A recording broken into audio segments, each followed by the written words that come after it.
As Yahweh has given me to be able to be here at this conference and to share a couple messages with you that He has laid on my heart to help you to understand the days and the times in which we are living, how it relates and pertains to you as a believer in Yeshua as the Messiah, and to be prepared for the events that are going to be happening in the earth. And I want to give you the biblical basis for your preparation in the messages that I'm going to be sharing with you. Now, the message that I want to share in this session, I have not yet put on a PowerPoint presentation, which I desperately need to do. I'll be doing that in the days ahead, but I don't have it as a PowerPoint presentation for you to help you in following along. So my first effort is to possibly try to write something on the whiteboard, knowing that some of you may be able to follow, some may not be able to see it. But how many of you here have not heard me speak in person before? Could you raise up your hand? Most of you. Okay, well, I cover a lot of Scripture, and when I mention the Scripture, what you're probably going to want to do is open up your Bible and turn to that Scripture and follow along with me. But I have to warn you that I'm going to be covering too many Scriptures and going too fast. You won't be able to do that successfully.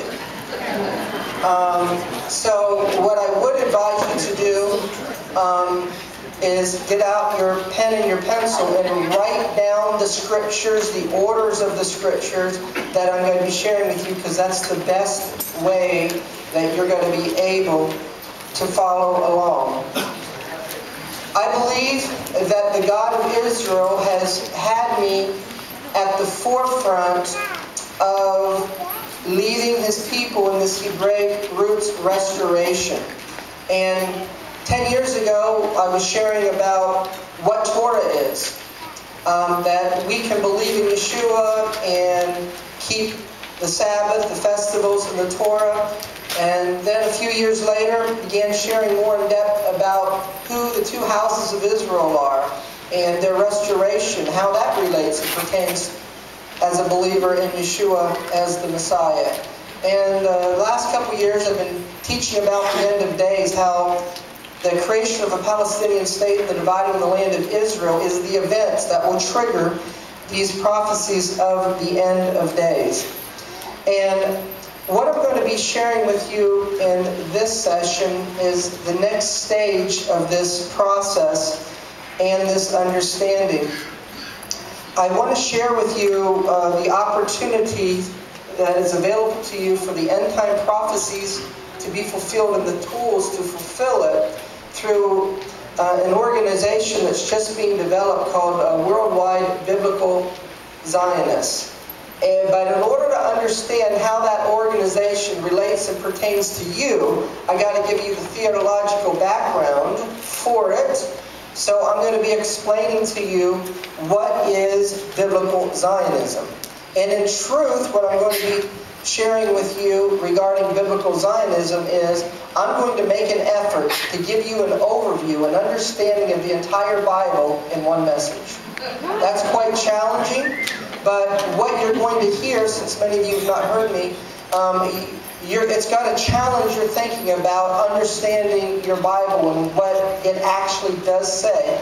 Because we have compartmentalized our Bible into two pieces of Scripture, one that pertains to them and one that pertains to us. And we need to understand how the Bible is one book. One book that's all about the plan of the God of Israel. So, unlike what Brad stated to you, he doesn't have a point and a conclusion. I definitely do. And everything that I say, every Scripture that I share with you is for a point and for a conclusion. So don't miss any.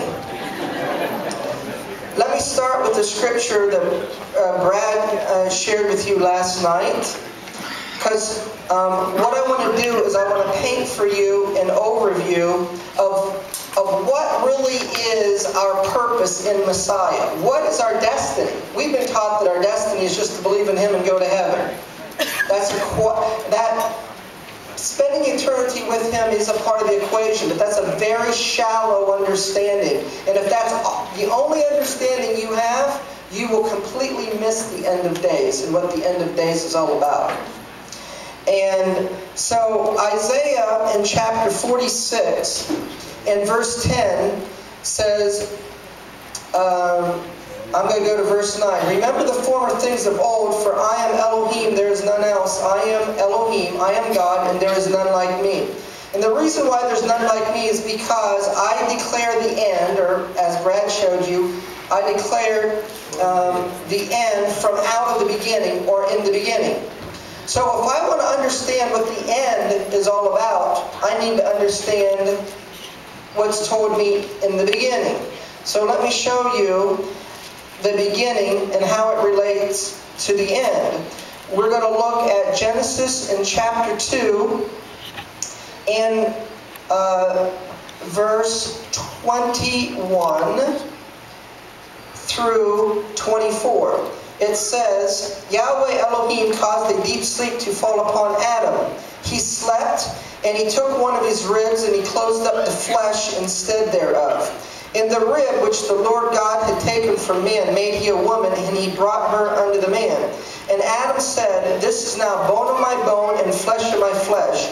She shall be called woman, because she was taken out of man. Therefore shall a man leave his father and mother, and shall cleave unto his wife, and they shall be one flesh. So what happened in the beginning was a marriage. Now, Paul explains to us in Ephesians, in chapter 5, Ephesians chapter 5, verse 25, Husbands, love your wives, even as Messiah loved the congregation and gave himself for it. It says in verse 30, We are members of his body, of his flesh, and of his bones. For this cause shall a man leave his father and his mother, shall be joined unto his wife, and the two will become one flesh. This is a great mystery, or this is a deeper level understanding of Scripture, but I speak concerning Messiah and the congregation.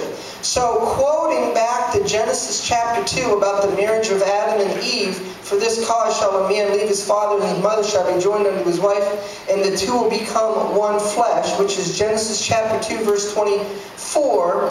He equates the marriage between Adam and Eve to the marriage of Messiah and his body. The Messiah and his congregation.